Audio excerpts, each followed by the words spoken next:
everyone, welcome back. I'm Natalie and today's video topic is cell division in cancer. Cell division is the process of dividing one cell into two. This process is known as mitosis and only occurs in eukaryotic cells. This process is critical in the growth, development, and replacement of damaged, old, or lost cells. There are two main phases of the cell division cycle, interphase and the mitotic phase.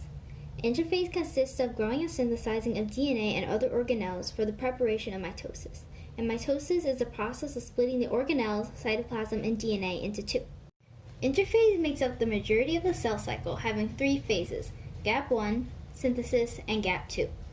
In the G1 phase, the cell begins to grow and copy organelles. In the S phase, the cell synthesizes a complete copy of its DNA in the nucleus and duplicates the microtubule organizing structures called centrosomes. In the G2 phase, the cell continues to grow and proteins and organelles are still being synthesized. The organelles are then organized within the cytoplasm for mitosis. Mitosis can be triggered through interior or exterior regulators. Interior regulators such as the maturation promoting factor include chemical signals such as the protein called cyclin. Cyclin binds to the cyclin-dependent kinase, or CDKs, creating a cyclin-CDK complex, as a result activating the process of cell division. Exterior regulators can include cuts or scrapes to the skin, causing lost and damaged cells which need to be replaced. The cell also has signals to stop dividing, such as when there is not enough space for new cells. Regulation of cell division is important because it signals to the cell when to stop or start dividing. When the cell is signaled to begin its division process, it is initiated through its mitotic phase, consisting of mitosis and cytokinesis.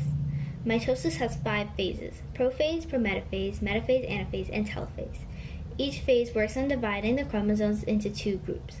Following mitosis, the cytoplasm of the cell is split in two, making two new cells in the process called cytokinesis. In prophase, the centrosomes are pulled to the opposite poles of the cell and the mitotic spindles begin to form. Inside the nucleus, the DNA begins to condense and coil up.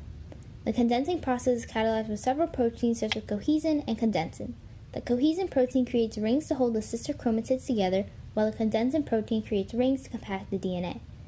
Since the S phase duplicates the DNA inside the cell, the condensed DNA strands create two sister chromatids with identical DNA. These sister chromatids are able to bind together at the centromere to create one chromosome. Since most plants do not have centrosomes, they use microtubule clusters to function as centrosomes. In prometaphase, the nuclear lumen is phosphorylatized, causing the nuclear envelope to break down into small vesicles. When this occurs, it allows the spindles to be in direct contact with the chromosome. At least one spindle from each pole connects to the chromosomes at the protein complex called the kinetochore. In metaphase, the spindles realign the chromosomes at the middle of the cell in an area called the metaphase plate. Once this stage is complete, there will be 3 completely developed spindles: kinetochore microtubules, interpolar microtubules, and the astral microtubules. The kinetochore microtubules connects the centrosomes to the kinetochore. The intermicrotubules will reach across to the opposite pole of the centromere, often connecting to the interpolar molecules from the other pole. The astral microtubules connect to the centromere to the cell membrane. Anaphase is divided into 2 parts, anaphase A and B. In anaphase A, the spindles pull the chromosomes apart, which occur only after the chromosomes are aligned on the metaphase plate. The cohesin, which connects the 2 sister chromatids together, breaks down and allows the spindles to pull the chromatids apart towards the poles. In anaphase B, the astral microtubules also contract, causing the centromeres and chromatids to be closer to the cell membrane. During telophase, the nuclear lumen becomes dephosphorylatized, causing the nuclear membrane to reconstruct. The chromosomes in the nucleus start to uncoil. This will occur in both groups of chromatids. After mitosis, the cell cytoplasm splits in half, forming 2 cells. This is called cytokinesis.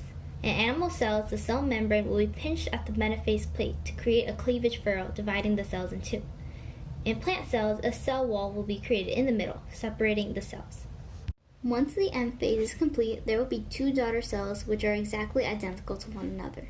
To make sure the cell will divide successfully, the cell cycle has checkpoints located in the G1, G2, and M mitotic phases. The G1 phase checkpoint verifies whether the cell has grown to a proper size and contains the correct amount of proteins for the S phase. If the cell is not able to pass through the checkpoint, the cell is sent through a resting GO phase. This cell will stay in the GO phase until it can pass through the checkpoint.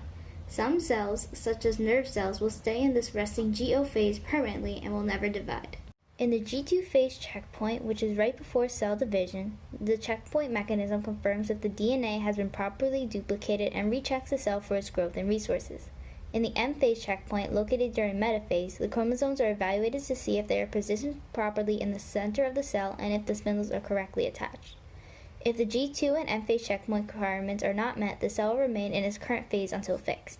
If it cannot be corrected, the cell goes through apoptosis or self-destruction in order to prevent the cell from mutating. If a cell mutates, it can lead to cancer, or the uncontrollable division of cells. One example is skin cancer melanoma, which affects the melanin in the skin.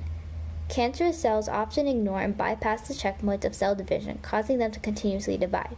One reason why the cell continues its division process is because the mutated or missing tumor suppressant gene called the p53.